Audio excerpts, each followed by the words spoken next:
See, they starting to come in. Thank you, family. We haven't gotten started yet. When you come in, please make sure you tweet this out. We're going to make this like a family gathering where we talking about music, we talking about hip hop, politics, music production, entertainment in general. We can't get it all in today. I'm gonna let y'all know that because the brother Cool Kim, he's not. I mean, I don't know if y'all don't know who he is, but y'all gonna find out today. Plus, he got a single. His joint is banging. It's like my condolences. He's sitting up there. He's not giving us word salad. This brother is just so dope that I had to. I said, well, can you please just come on, Miss Jizzle? Hey, I said, come on, brother. Can you give us, a couple hours of your time, hour and a half to 2 hours of your time? And be, he said, I've never been on Twitter Spaces. I've never been on here. So I said, guess what? Here's a standing invitation. And this is the first time he's been on. And, I just really wanted to welcome him in. I'm excited. I'm amped. It's not the coffee. Um, Everybody, when you come in, please just tweet this out. I'm gonna give it maybe a minute and a half. How you doing today, brother Cool Kim? How's everything going? I'm fantastic. Can you hear me well? Oh yes. What you got? You got like a super high fidelity supersonic audio. That you sound like the host. Well, I just had to make sure I was correct. I wanted to represent for you, Roz, and also for my brother, Mr. Ali. You know what I'm saying? Let y'all know I'm in the building and have a worthwhile contribution. You know what I mean? Yes, sir. I appreciate that indeed. Now y'all know that brother Ali and brother Cool Kim are both from New York. They got those New York accents. Everybody knows my voice is not New York. I'm the only woman up here.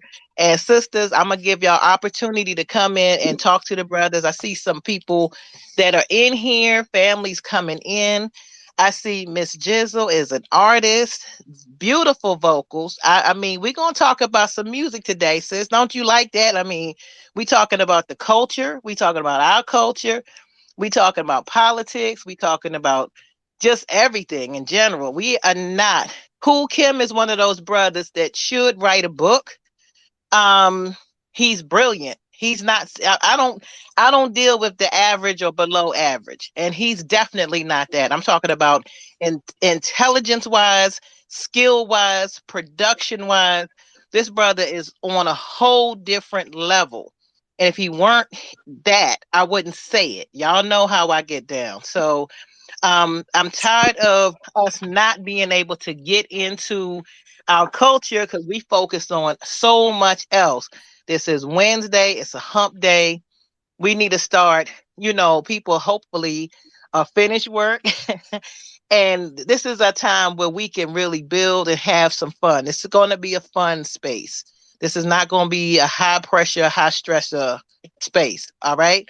So thank you everybody for tweeting this out. People will be coming in.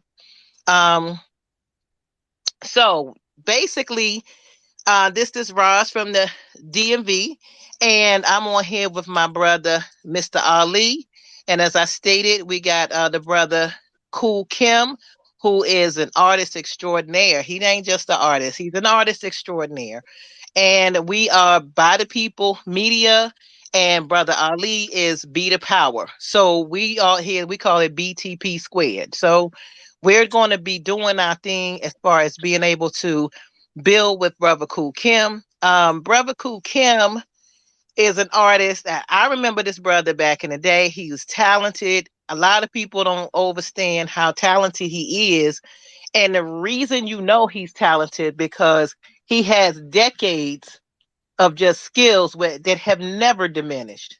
Never diminished. It's just actually is aggrandized itself. So, brother Cool Kim, I'm a step back and let you start talking about that single, My Condolences. Can you tell us more about that and where people can hear it, support you, and get it? Can you tell us more about it? Sure, sure. So first of all, what's up, everybody? My name is Cool Kim, aka NYOIL, the Ideal. Those are both the monikers that I've gone under over the years. I'm formerly a member of the rap group called the UMCs. So For my older hip hop heads out here, y'all might remember that song Blue Cheese. And That's another one right. called, and it's right, and then one called One to Grow On. I'm a part of that group. And I have a new single out in the interest of continuing to engage the culture that I grew up on and love so much. And it's called My Condolences. And it's available on all your streaming platforms. And of course, it's also available directly on my Bandcamp page. So if you want to directly support me and my efforts, you can definitely get it from there because that has the most impact. And today I'm going to share a few things with you. I want to have a couple of discussions that I think are going to be very important, transcending to just hip hop music. But they're things that we're going to be able to walk away from and apply these things to our everyday living, things that we can apply to our efforts to, build and grow the things that are most dear and important to us, about building certain habits and systems so that we can develop the things that we are trying to develop. And I mean, I'm going from, your home garden to working on your house to building that business, to engage in your dream. This conversation that I hope to have with you guys today is going to encapsulate these different issues in a very fun and very plain talk manner so that it doesn't dance around. I'm not going to get into a bunch of catchphrases and slick talk to try to get you to say, that's right, brother. What I want you to do is to really connect with the things that I have to say. And I really want to have a conversation versus a soliloquy or dissertation. I'm more interested in really having a dialogue with everyone and answering some specific questions because the things that I think that I do have to offer is a result of years of experience, failures and accomplishments and victories. And I think it can be useful. So I hope that this time I get to spend with you guys, which I'm extremely honored and appreciative to have, is filled with insight, some humor, some thought, and a lot of fun. And I thank you guys. Yes, sir. Well, first of all, I wanted you to speak on your masterful way that you've used Instagram. What he did you use how you use Instagram and kept coming out with different producers and different styles of music throughout the pandemic? Can you talk about that and enlighten the family that's here? Okay, so here I'll give it to you on a very basic level, and then we're going to just dissect it.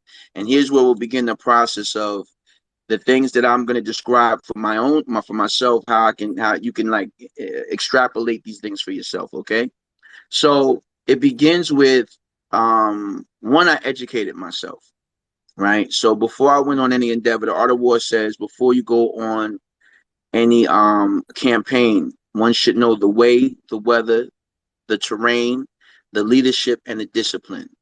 So these are five things that you should know: the way, the weather, terrain, the leadership, and the discipline. Before you go on any campaign, any kind of war campaign. And the reason why you would want to do that is because you want to have a sense and an idea of what it is you're engaging. If you don't understand the terrain and your opponent does, they can use the terrain against you. If you don't understand the weather and you're not accustomed to a cold climate, you're tropical people in a cold climate. So you're not dressed for the occasion. Your opposition may be prepared and it would be a war of attrition. If you don't understand the leadership and what the leadership's expectation is of you, then it's difficult for you to effectively navigate a strategy that can overcome that leadership. That may be a savvy leader, it may be an impetuous leader, someone that's heavy-handed. And there's ways that you can utilize that to your benefit just by understanding the leadership and, of course, the discipline of the troops. What is their discipline? What are they into? Now how do you apply these things to Instagram? And how does that have anything to do with my effectiveness on there? Was one is I took the time to understand what the landscape of Instagram was, what it was about, understanding what kind of platform it was, and its short format content. They're looking for at the time 60-second content.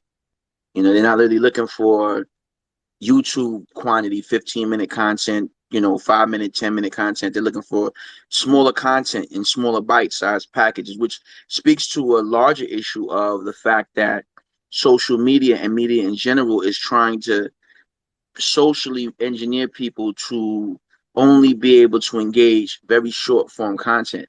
So I want to start off by acknowledging everybody in this chat today as being unique and special because you guys are able to engage what can become an hour to 2 hour long conversation, depending on how the flow of things go.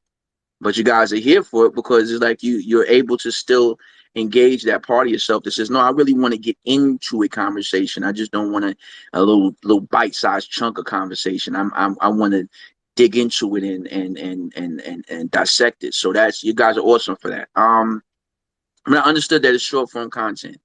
So that was one of the things that I had to consider. Another thing I had to consider was the way, what's the way, what's the weather for this matter, and the weather, what's the climate? The climate is that we have a constituency, my constituency, which is hip hoppers that are ages 35 to 55, which represents 60% of my demographic right now. There's another thing is understanding my demographic, but I'll get into that later. I understood my demographic and was able to say, all right, well, based on that, my prime demo really doesn't use this format that heavy. So I've got to be able to effectively engage my demo in a way that they can connect, that they can relate, and it's most easiest for them to digest. The terrain, the Instagram is the terrain, what they're looking for, the way, the weather, the terrain, the leadership. All right, so the leadership of Instagram is looking to take over and take on Twitter. Excuse me, not Twitter, TikTok, Facebook Reels, Snapchat. They're looking to compete with those, right? So when you watch the trends on these other formats, then you can see what trends are going to manifest in Instagram. Instagram was a good space for me because I knew that leadership-wise, I could learn from TikTok and be 4 months ahead of whatever was happening on Instagram.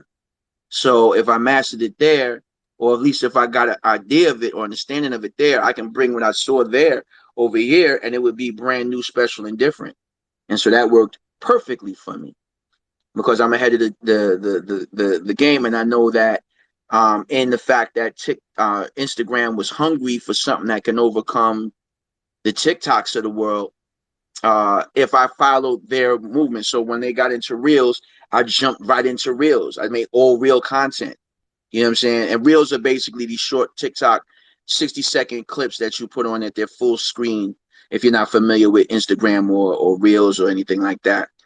And so I've made reel-based content. I shot all my videos in portrait mode, which is having your phone up in, the long way, not the wide way, And I made content strictly and specifically for that. And in so doing, I was right in the pocket. I was following the leadership. So we got the way, the weather, the terrain, the leadership, and now the discipline. The discipline, who's using Instagram? Who's on it? Who's moving on it? How are they moving on it? Well, when I look at the discipline, I'm looking at my peer group, the cats that would be, my contemporaries, and I wanted to see what they were doing and how consistent they were, how disciplined were they in their practice, and to my good fortune, they're not that disciplined. They don't understand it. They haven't taken the opportunity to really dig deep and deep dive into it and figure it out. They're kind of being pragmatic, and pragmatism is the killer of creativity, and so in that regard, they're allowing themselves to be outmoded. Because I'm tech savvy, this wasn't no big deal for me. I was like, yo, y'all are not consistent. I'm going to find something that I can be consistent on. And the fact that I have these various skill sets, can I do this every day? Can I do this close to every day? If I can, then I'm going to go with it. And so I developed, some ideas.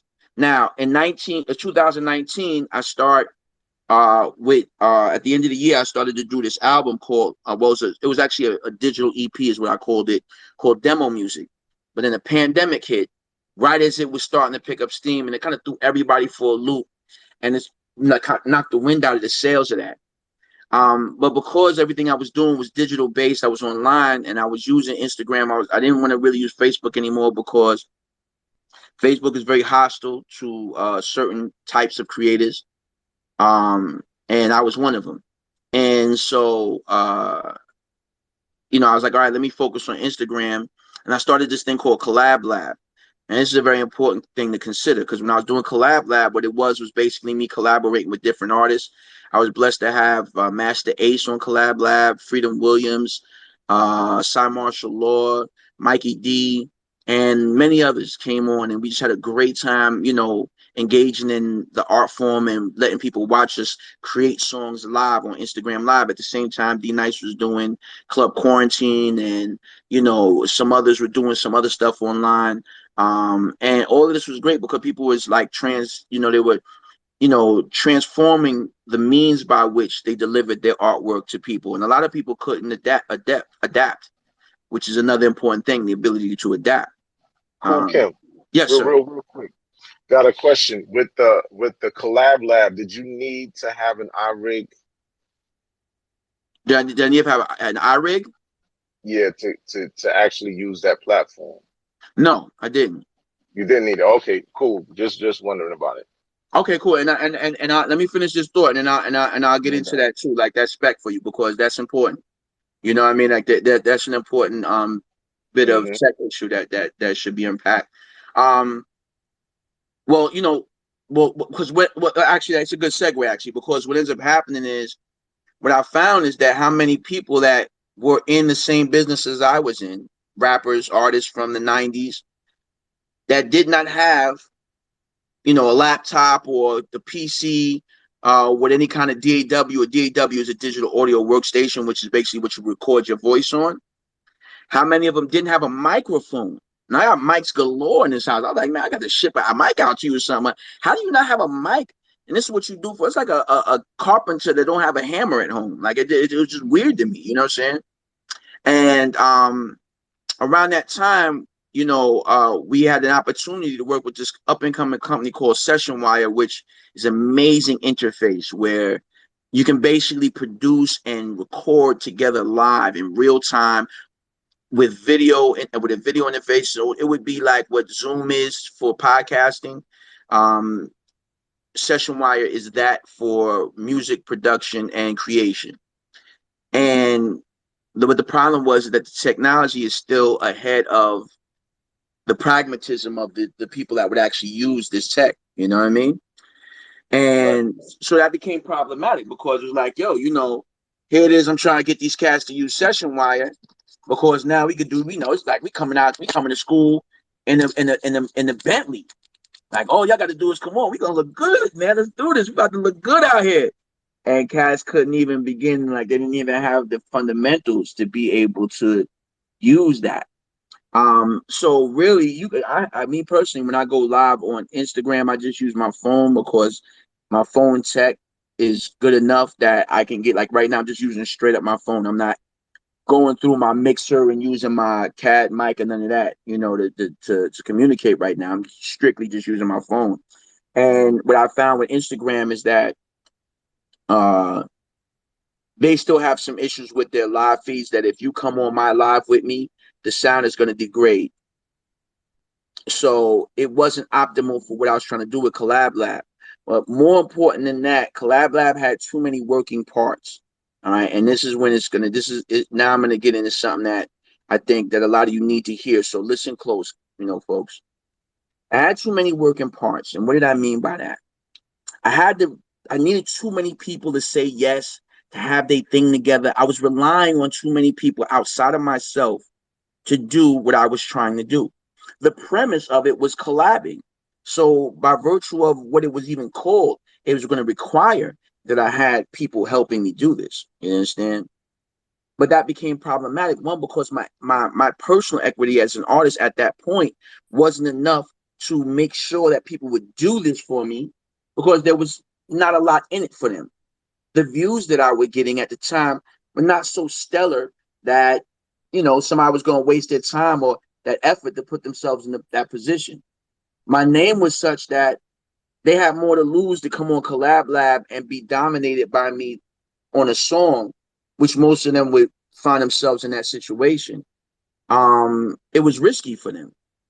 And I had to consider that. And I'm not saying that facetiously.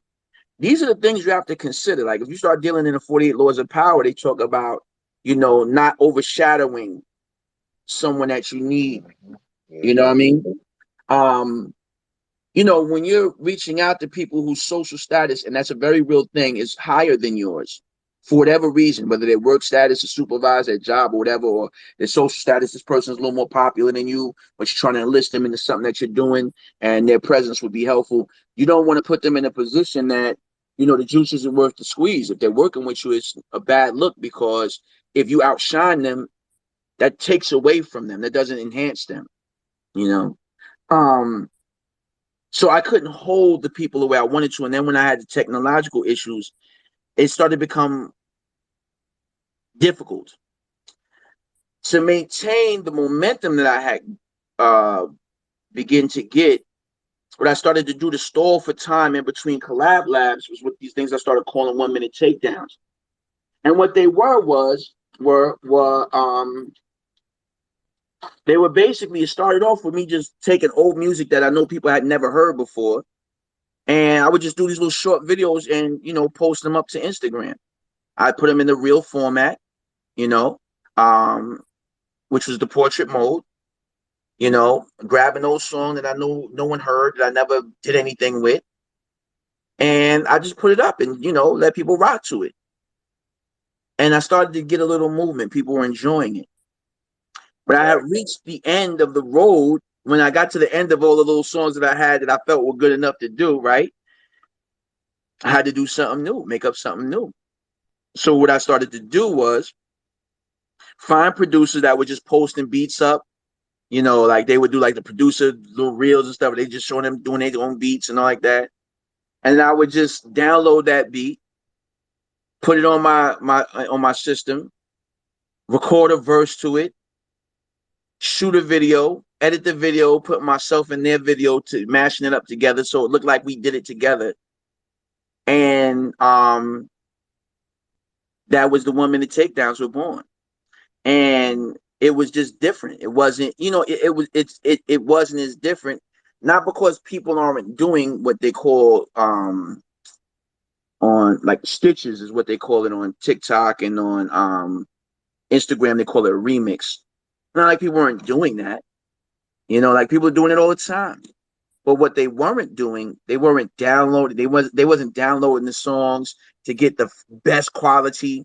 They weren't doing their vocals on their mic to get the best quality. You understand? They wasn't then mixing that down and mastering it to get the best quality they could get, so it sounded big and car ready. Play any of them in the car, you're like, oh, this sounds like a record. You know, they weren't shooting and editing video at this level. At most, they'd sit in their car and do it. You know, now I'm giving you multiple angles. I'm giving you a real video. I'm dressing up, putting on different outfits, and, you know, sometimes throwing little character situations together. And in that way, I'm differentiating myself in a sea of same. It's a sea of same, but here it is. I'm differentiating myself in this way. Now, let's just take a moment real quick in this discussion to just sort of backtrack for a moment. Okay, guys? And let's backtrack and look at what was done and why it was done. I looked at the way, the weather, the terrain, the leadership, and the discipline. The same way that you need to do when you're looking at your plans, your dreams, your goals, your aspirations. I looked at what was going on around me and around the thing that I was after. And then I developed a strategy that worked for me, that was within my capacity, that could work within the parameters of what I saw around me. I didn't reinvent the wheel. What I did, I just enhanced the wheel, and I just made it my own.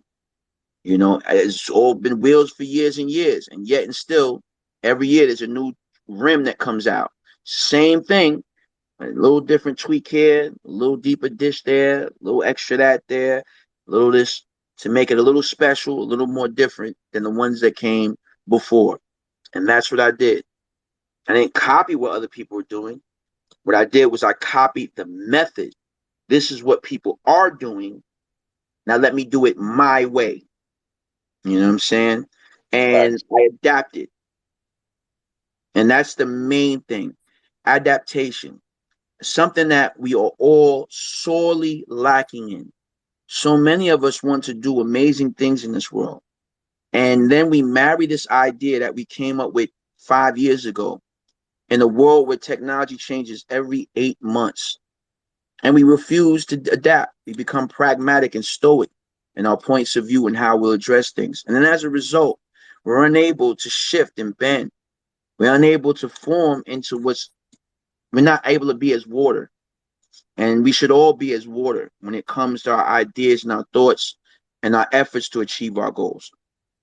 Thank you. Oh, that's pretty dope. I told y'all, brother, Kool Kim is not a joke, right?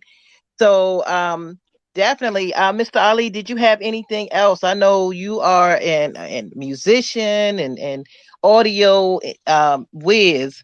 So, did you have anything else? If not, I will start bringing up people who are artists first or who have a Yeah. question for my brother Kool Kim.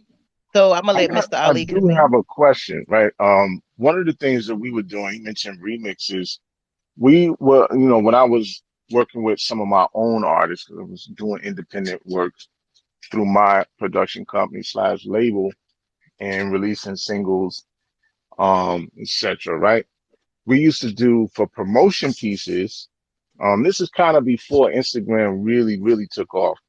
But we were doing remixes as well, but we were using uh we would do the instrument, we would get the instrumental of the song that we wanted to add our artists on, and kind of like edit the main version with the instrumental and have my person do their vocals to the instrumental and then mash it all together. So we did one with uh it was a Keisha Cole and Missy Elliott record.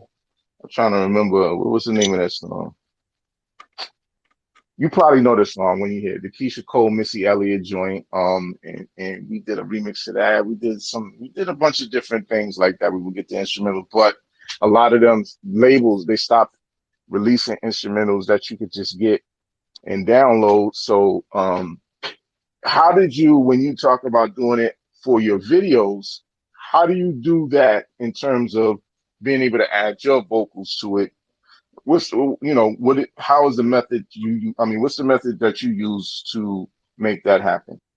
Okay, well, now specifically what I did, and again, let me just say for everybody listening, I'm trying to do something different in this particular discussion, which is again trying to figure out, trying to not just speak from what I did in my thing that worked, but how you can extrapolate what I did and apply it to what you're doing, because it's all the same stuff in some level or another, right? So in this particular case, what I did was, again, I was like water, right? So I'm like, yo, I could get copyright strikes using old music or somebody else's song, or somebody else's hit. And if I get a copyright strike, that's gonna make my Instagram page, my reach decline, and it's also gonna limit my ability to monetize my Instagram profile, right? So what I did was, the best thing is to just, the 5 million amazing producers that are on Instagram right now that are making dope little 1 minute joints that are perfectly formatted for reels already. Let me do those. That music better than most of them songs that I could have did over anyway. They stuff hitting right now. So I'm gonna jump on that joint. And it gives me a chance to show my versatility. And it's only 1 minute, which makes it special because guess what? This is 1 minute's worth of rhymes. That means that the investment, the time investment, the creativity investment is minimized. And so now I can create a product, or in this case, a marketing tool. I could develop a marketing tool that I can use to help sell my other products. This marketing tool for this is used to establish myself as a top tier artist, something that I felt that my career didn't allow for because of the nature of what was going on in the business at the time. But now here it is. I've got this, I've tapped into these tracks that are free for me to use. And the fact that I was using their video clips to make sure that I gave them shouts and shine, and make sure that I didn't just take their music indiscriminately and just use it like as if it were mine or something like that. But I did the honorable thing and made sure I shouted people out and tagged them, and told my fans to go check that cat out because he's dope. Pass the ball.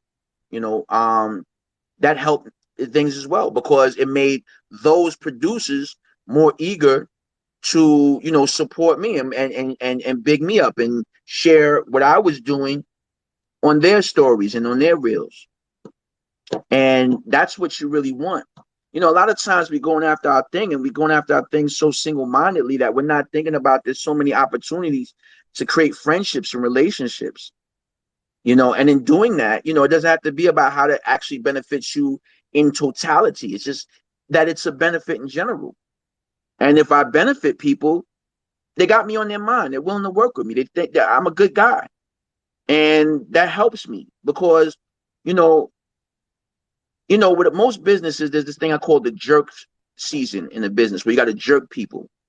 You know, a lot of people don't admit to this about owning a business or being an entrepreneur, that there's a season in what you're doing that you're gonna have to jerk people. If you're not somebody that's in a space where you have a bunch of angel investors, or you got, you know, uncle's money or grandpa's money or daddy's money or mommy's money for that matter, where you're just from the grain, you got a great idea and some hard work and determination in your spirit. But to achieve this goal, because you don't have that financial resource, you got to do a lot of corner cutting. You got to get people to work for free for you sometimes. You know, you got to lean on folks. You got to overprice a little bit to compensate for, you know, not having that money up front to be able to kind of give you that cushion, that buffer. And if you got to go through jerk season, it's better to be able to go through it with a sense of integrity, where people are excited to work with you because they're proud of you and they appreciate your work ethic and the means by which you engage them. And they're happy to work for you and with you. And they're striving to see your success because you've dealt with them in an honorable and respectful manner. And I think that when you do that, then it allows you to do a lot more things that you might not have done otherwise. Like, you know, so when we take like the Missy and Keisha Cole song, you know, we're not going to be able to reach out to the label and ask them for permission to be able to use it and get the copyright clearance and get whitelisted. So we're going to have to do that business a little dishonorable, you know, or we're going to have to do it like the old mixtape version. But we've seen what happened with mixtapes with DJ Drama and stuff like that, right? Oh So yeah. so now it's not the business that we want to be in. We want to be in the business that makes Facts. friends and create relationships, because And ultimately you're right, bro. You're yeah, right, real quick. You're right, because we did one with it was a remix we did with a Sierra record. One of my homies was on a station out in the LA area. He messed around and played that remix on that station. Jive, I think she was on Jive at the time. Jive Records contacted. It's like, yo, what is this? What y'all? You know what I'm yeah, saying? He was hot about that shit, man. He was hot, man. Word. yeah. But go ahead, go Because ahead. that's because we got to keep in mind that this is business and people trying to make their money, and people are savage about their money. They're not playing. And again, so when we want to have these relationships with people, because one, we don't want to make unnecessary enemies. We don't want to be everybody's friend because everybody's not worthy of friendship, right? But we certainly don't want to make unnecessary enemies. Like, I might not want to bang with you, but I certainly don't want to have no problem with you. You know what I'm saying? Right. Especially if I can avoid it. And so, again, you want to just do your business in such a way that you don't have to have unnecessary problems with people. And again, like I said, if you got people that are on Instagram all day, every day, posting up their sounds and their music, and they're really looking for people to care, and then you say, "Hey, I'm gonna jump and do it," and it's already a feature on the system for people to remix it. A lot of them if you go on TikTok, and people all day say, "Let me see you rhyme to this. Let me see who can buy you this beat." Because they're trying to get MCs and rappers to pay attention to them so they could get their name out there. Then it makes you make a name for yourself as someone that can body them beats. And that's what I did. But I also made it a point to pass the ball. So how do we translate that to every day? And how do we translate to everybody in their businesses? You create an idea. You can access other people's resources. You can access other people's momentum and energy, but you should do it in such a way that it doesn't create a problem or difficulty for those people. In fact, you should be an enhancement. You should be an add-on, and you should be an asset to what they've done, not a detractor. You shouldn't be a leech. You should strive to have a symbiotic relationship with people, not a lecherous, parasitic relationship with people. And so when if you do, hey, I'm a sneaker customizer, you know, I make sure I tag Nike and talk about, oh, yo, I know this Nike had a sale over in Foot Locker. They just dropped a new so-and-so. You should check them out. In the meantime, check out this sneaker customization I'm going to do on these Air Force Ones. My favorite Nike shoe. So if Nike executives see it, they look at it and say, this is good advertisement for us. We're not mad at that. We're not mad at it. You know what I'm saying? Whereas if you do it now, you putting the Gucci symbols on it. Maybe Gucci feels some kind of way about that because it diminishes their brand. That's not the business that they're in. So you doing that kind of hurts their brand. So maybe you do a thing and you say, well, I'm going to still do the Gucci because it's hot in the streets right now. But maybe I should do a discussion about Gucci and this and that and talk about how many years they've been in business and that actually this is really not this and that, and this is what this means, and boom, boom, boom. And if you really want to get a Gucci brand style, this is what you should be looking for. They just drop, you still want to pass the ball. So even Gucci can look at it and say, he's got class. I think about a story that happened to me years ago. We were at this club called the Limelight in New York. Yep. You remember that? Oh Yeah, I yeah, at the remember. church. It was a church. Yep. Yes, it was a church. That's right. And at the time, we was all young. And cats were being rambunctious. They go into the bathroom. The bathroom had a bathroom attendant. And at the time, the bathroom attendant was talking to this dude.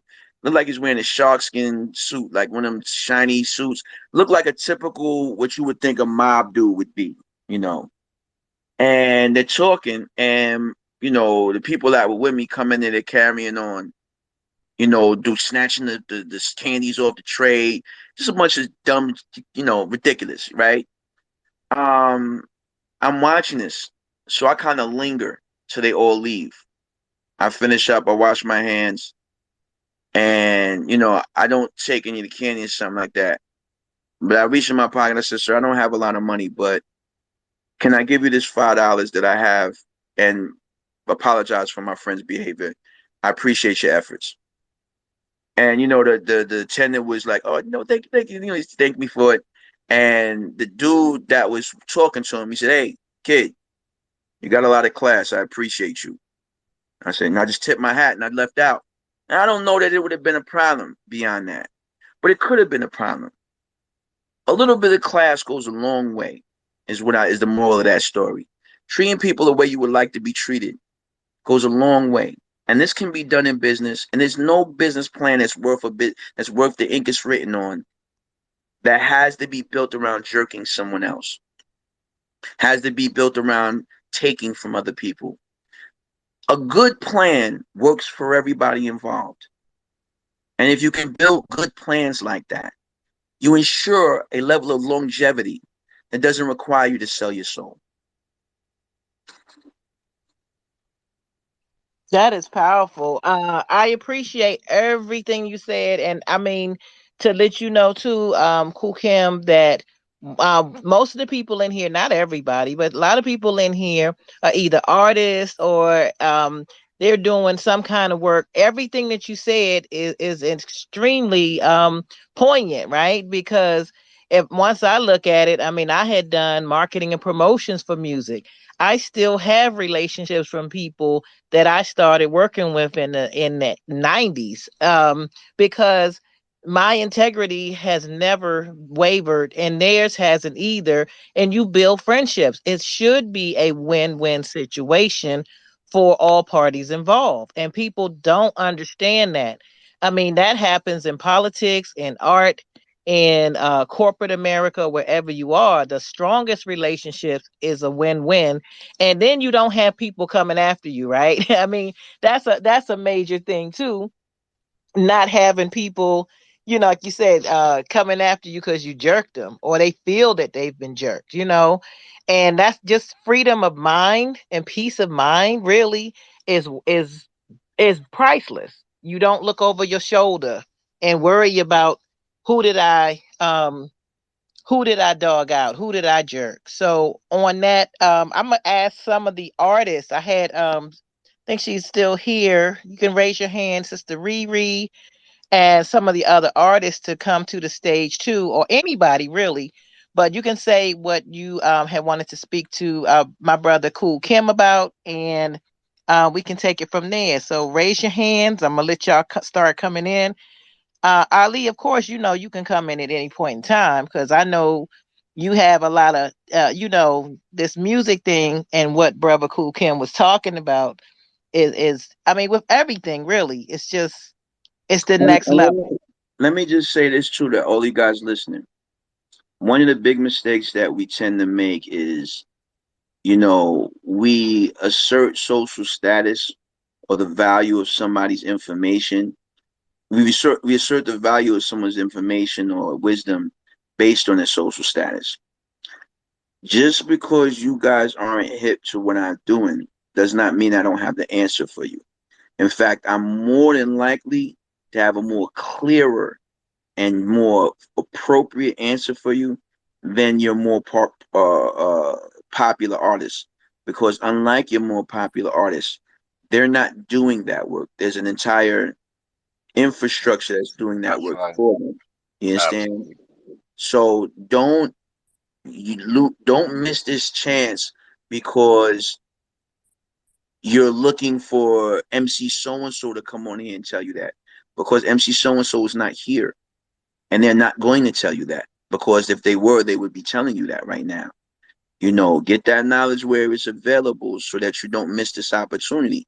Because what I'm telling you now for free, I may be telling you later at a much higher cost.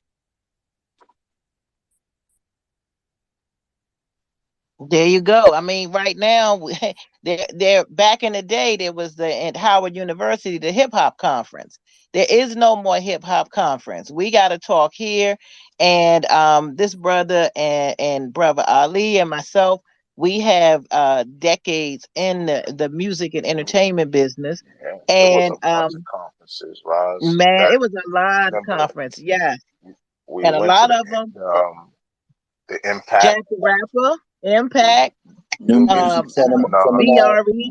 Yep, Man, it was Dragon, a seminar. lot of Dragon those conferences. Convention. How That's can right. I be down? Yep, there Yep. you go. Yes, Hmm. yep. Yep. Go ahead, John. My bad. Go ahead, Sister Riri. You had something to say, sis.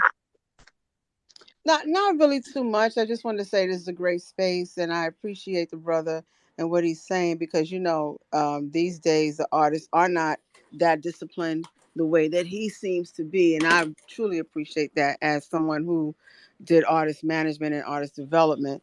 They don't do that anymore. That's no longer available in these record labels and things of that such in that nature. Like even with even with private labels and things, they don't do artist management and or like Motown used to do. You understand that type of thing? He seems to, brother. You seem like you have that type of discipline, and I truly appreciate that because it makes it easier on everybody who's involved with working with the artist if the artist mindset is in the right place. So I do applaud you, and I appreciate you today.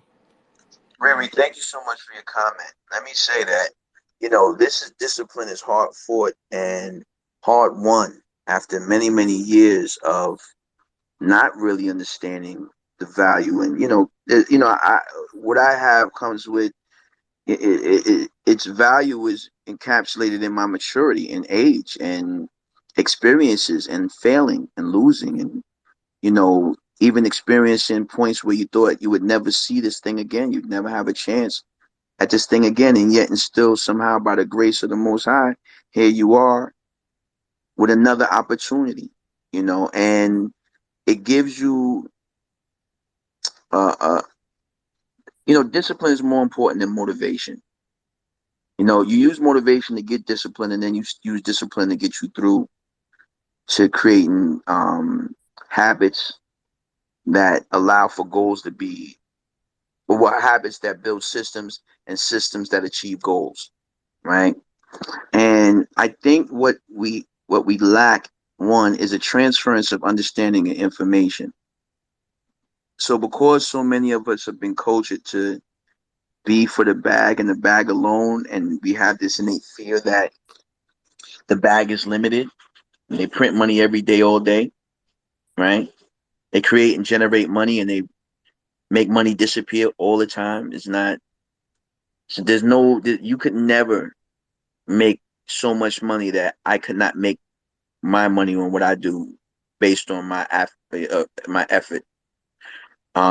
So why would I be vibing on that, right? But what happens is because we have that innate fear, we also have this fear of transference of information and knowledge and wisdom.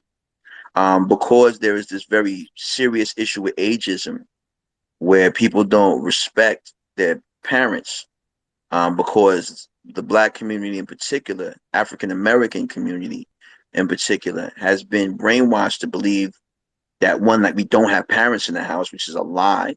Like there are no fathers in the house, which is a lie, right?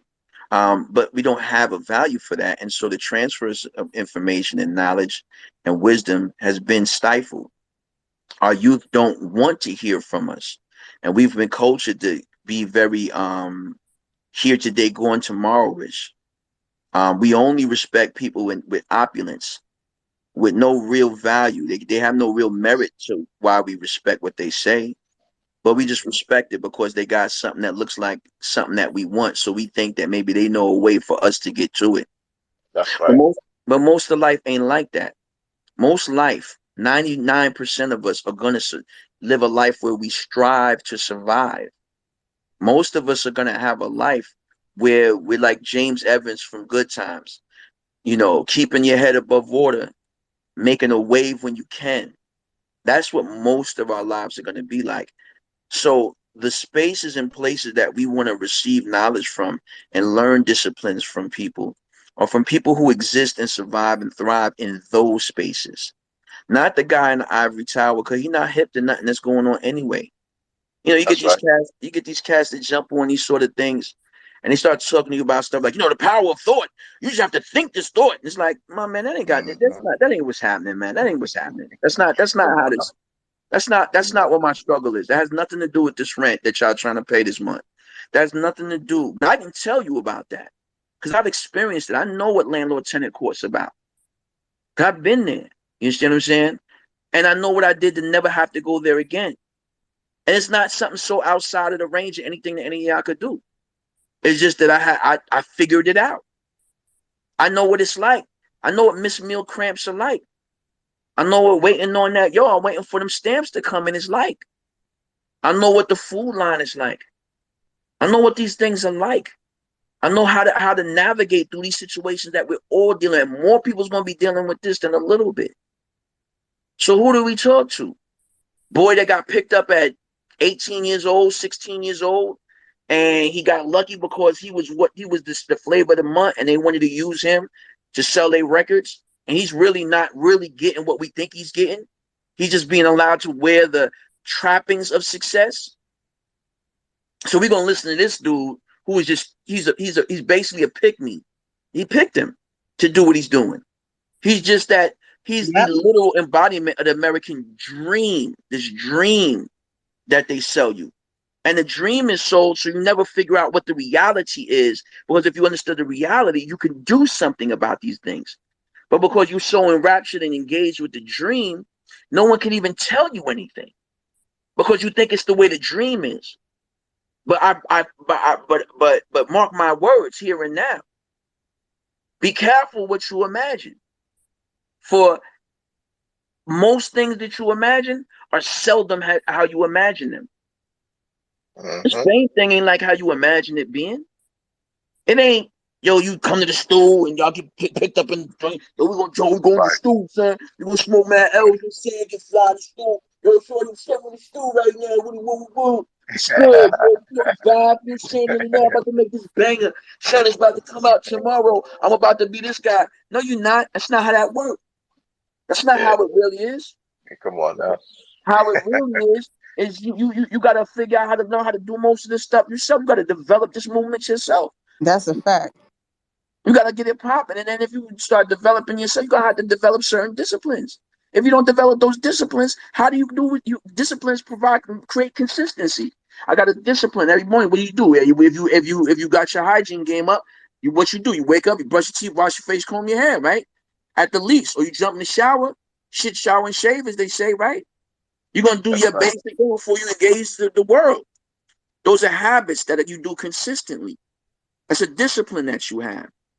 You understand? But we don't deal in those habits outside of that. And because we don't engage, like, all right, so, I give you a perfect example. And this is one of the reasons why I'm disciplined in this way. Because I figured out what it means to act as if until you are.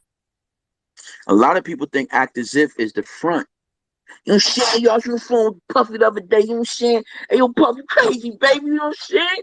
Hey, yo, yeah, I'm gonna holler at you in a minute, son. Yo, we about to do this, you know what I'm saying? And then all that, cat daddy at the end of the day talk. People Right. talk in the industry. Anytime somebody say end of the day, I immediately write them off. I'm like, yeah, I don't even. I cease to listen to you because I'm like, yeah, at the end of the day, you're not even dealing in. You talking to me about that at the end of the day? I already know you're not. You're not even using Yes, your own sir. thoughts. You know what I'm saying? To Yes, talk about. sir. Yeah. And so we get all caught in that cat daddy chuck and all of that. That's not what acting as if until you are is. Acting as if I am acting as if I am a professional artist. I'm acting as if I am a working artist. What does a working artist do every day? I'm acting as if I am a business owner. What does a business owner do every day? What are their routines? How do they conduct themselves? What time are they up in the morning? What time do they go to sleep? Have they done this? What do? They put this down. They got a marketing plan. They got this. They got that. They do. These are the things they do. I'm gonna act as if I'm that until I am that. And if Hmm. you ask me what I am, I'm that. That's me acting as if until I am. That's a And fact. Bars. you heard? On point. On point. Bars. I got Tubman House that has her hand up, Cool Kim. So Tubman House, unmute and you can speak. Hey y'all. Thanks for this room, Miss Roz. What's up, Miss Kelly? Everybody in the audience. Mr. Ali, Miss Riri. No, I just wanted to say it's crazy because we were kind of talking about this last night, and I was talking about that scene on The Wire where the former cop takes the kids out to eat at the harbor, and it stood out to me still to this day because what it showed is lack of their parents having the time to be able to culture them. And what I saw was our kids being intimidated just by the environment from not knowing, but that spills into all of the things that we have problems with in terms of our people not knowing, so then they can't navigate with when these things come up. So, everything you're saying about like landlord tenant court, like even the criminal justice system, if you not just knowing your rights, but to have the confidence to be able to assert it, and also just to even if you're not verbally saying it, not to talk to the cops no matter what, not to go into to that room and say anything, those kinds of things. Yeah, you might go to jail that night, but you're not going to go to jail for 10 years. But if you don't have that confidence, and somebody can a stranger could tell you these things all the time, but that kind of stuff just comes from the home. So I appreciate that because that is a very, very poignant view in the state of Black America that I think we're missing for the kids, especially, and even the adults. Well, let me just to tap into that. Um, well, thank you for your comment first and foremost, and that's a great conversation to be having. I applaud you for being in the sort of circles that these discussions are there, because one of the things that we have to really consider is one sources of information, sources of knowledge, right? And yes, having that confidence to be in situations that are harrowing and horrifying, right? Um, but to have the poise and the awareness to know that you're fortified as an individual with the insight of how to engage this experience. But here's the thing, and this is a great segue to something else that I wanted to discuss with you guys, which is systems. Okay, systems, infrastructure, and logistics. So, how do you say to the little black boy, "Don't talk to the cops"? when the cops got him hemmed up at the threat of violence or death, they take him and put him in a cell. He knows his mother don't got bail. They tell him they gonna keep him in there as long as he can till he start talking. These are men that are trained in the art of sedition and you know, subterfuge. Threat, duress, and coercion. Coercion, thank you. That's the word I was looking for. And here it is. You got a 15-year-old kid.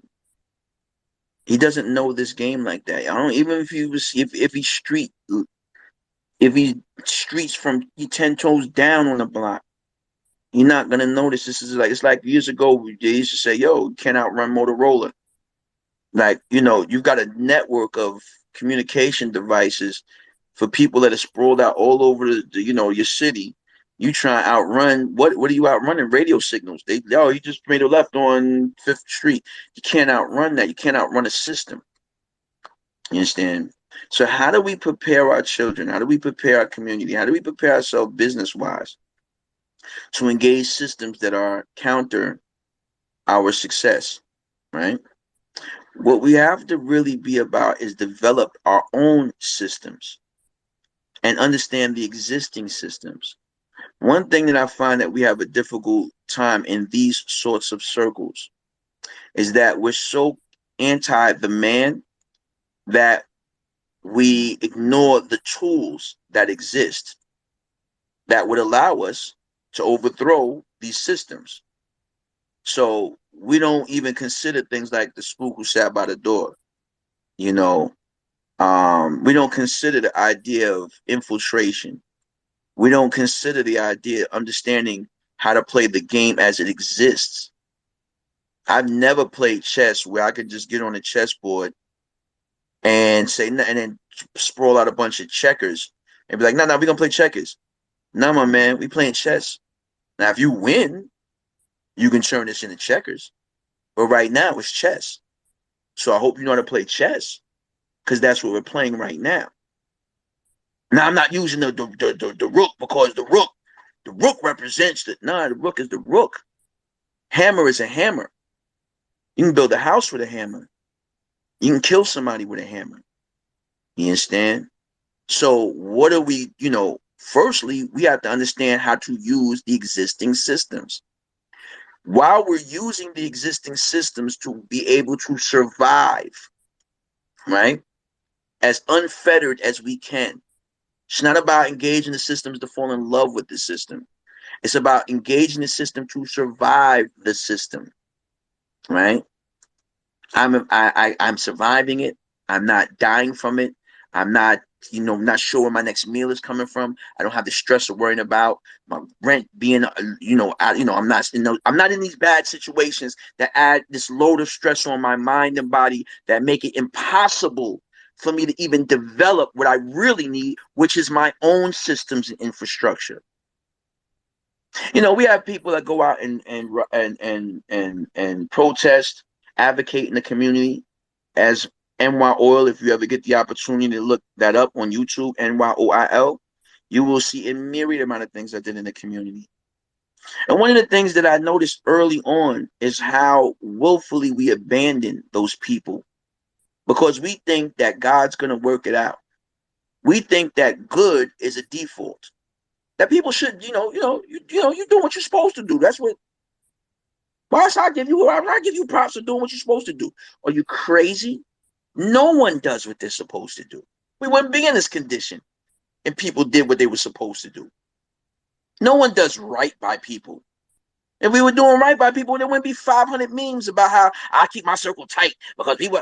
If you ain't ever, which why you circle so tight? Then if everybody doing what they supposed to do, you're supposed to uplift, but we don't even have a system to support these people that put their lives on the line for our community.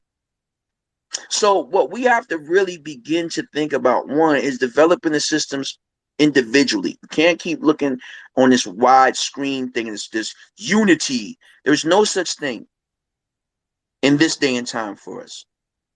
What we need to have is individual senses of responsibility. I have to do what I have to do so that I can be fit for unification. And if I do what I'm supposed to do, when I run into someone else who has done what they're supposed to do, the possibility of unifying, or even better than unifying, right now, all I need to be able to do is cooperate. Come Let's on, cooperate. man.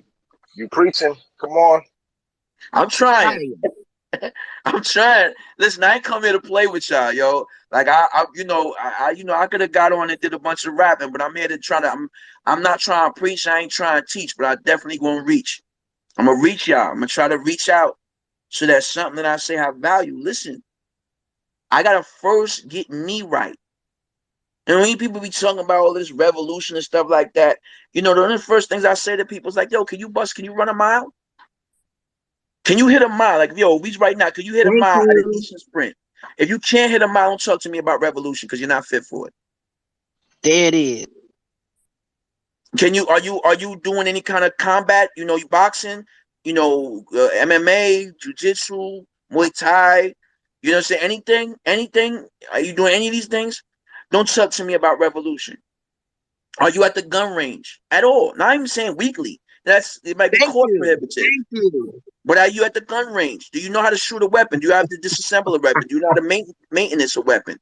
No, Boom. you're not fit to talk about revolution. What is your credit like? Are you on welfare? Are you getting stamps? You are dependent on the very system that you want to overthrow. You are not fit for revolution. I'm sorry, yo. And I hate to say this to some people, because there's some of us on here that fit this mold. Don't be disheartened by what I'm saying. Be mobilized by it. Yo, hold up. I want this, because what it is we've sold each other on a bunch of fantasies and bedtime stories. Or the white boogeyman is coming to get us. But we're not talking about what we really need to be dealing with, which is us. Black men, go home and take care of your babies. Black women, pick a man for some good reason, like a man with quality and integrity, that's kind to you and loves you and wants the best for you and believes in you and trusts you and confers in you. Not because he's 6'7", but because he's got a heart that's 11 feet tall and he take on the world for you. Young people, trust your parents. They've been there before. Everything you've seen, they saw it. Your today is their yesterday. Their yesterday is your tomorrow. Trust and believe that. Let's start there. Let's go make sure that our babies go to school in a good condition. What it is the education system is teaching our babies incorrect knowledge. See, if they were teaching them the truth about themselves and their ancestors, then that's a lie. That's a lie. It's a lie. And anybody that says that have never worked in the educational system. I have. As NYCOIL, one of the things that I learned, let me tell you where this comes from. And I don't mean to get into this kind of tangent, but let me just say this. At NYCOIL, I was, I was making songs like "You're a Queen," "Y'all should all get lynched," "What up, my wigger." Like all you gotta do is type in NYCOIL on YouTube. You see my music, you see what type of time I'm on, right? And as in that character, right? And there was a point where I started. That's why I said in my opening remarks that I would not come on here and try to get applause lines because I'm not interested in that. Because I think that everybody on here, if you're listening to this extent, if you're listening here, you've got specific questions that you need answers. And I want to answer specific questions, not just theories and concepts. Because who cares? Who cares if you say amen after I speak? Who cares if you agree? That's right, bro. That's cool. I love it. It feels good to me. But after this conversation is over, what have you got? What can you take from this to apply? What action items have I given you?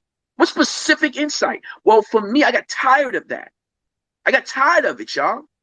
I was ashamed of it. That I was in Newark, New Jersey with who now Mayor Baraka, and they talking about marching. And I'm like, yo, these people don't need to march. They need to figure out how they can reform their community, fam. Within, from themselves, what they can do every day. You want to march for services, but you got an entire faction of people that aren't voting. So they have no influence in the municipality to get the services that they need to increase the values of their homes. Like, people don't understand. People don't even understand civics, but get on internet and talk about whether you should vote or not. And you don't even know civics. You don't even know how this works. You don't know how money is distributed in your community. You don't know that the fact that they only collect the garbage once a week is half the reason why your house is valued so low. In a housing market that is so ridiculously about to burst, where you can't even afford a house. Somehow or another, your house is only worth pennies. You can't figure it out. You can't understand that the crime index in your community is impacting how much you're. So anyway, all I'm saying is to say this. I was like, after this experience I had with the mayor in Newark, I was like, yo, I'll never come on in these things and talk like this to people. I never do that again. I'm gonna have answers for you. So when I say people is lying about what goes on in the school systems and the rhetoric that people talk when they get into their boogeyman thing, right? I worked in the school systems, District 75 in New York. If you ever, anybody from New York and you know about District 75, that is the literal what everybody calls a public school, a prison pipeline. That's what it is. That's the kids that are on Ritalin. No, excuse me, not Ritalin, excuse me. That's the kids that are on lithium. Lithium, I said. They make batteries with lithium, y'all. 2:30 in the afternoon, the lithium is worn off. The little kid takes off his shoes. He starts spinning in a circle. Your heart is beating out your chest because you now have to wrestle with this little kid that's in Hulk mode. Then another kid that comes in, you come in, he's so happy to see you, right? But at the same time, you can tell that his mother was alcoholic because it's on his face, the deformities on his face. You can see the medical diet. You can see it like, oh, his mother was alcoholic. I tell you, look at his face. So when he come, he give you a big hug. He's so happy to see you. He's like, yo, Mr. Sharp. Oh, we missed you, Mr. Sharp. You still my bitch, but we missed you.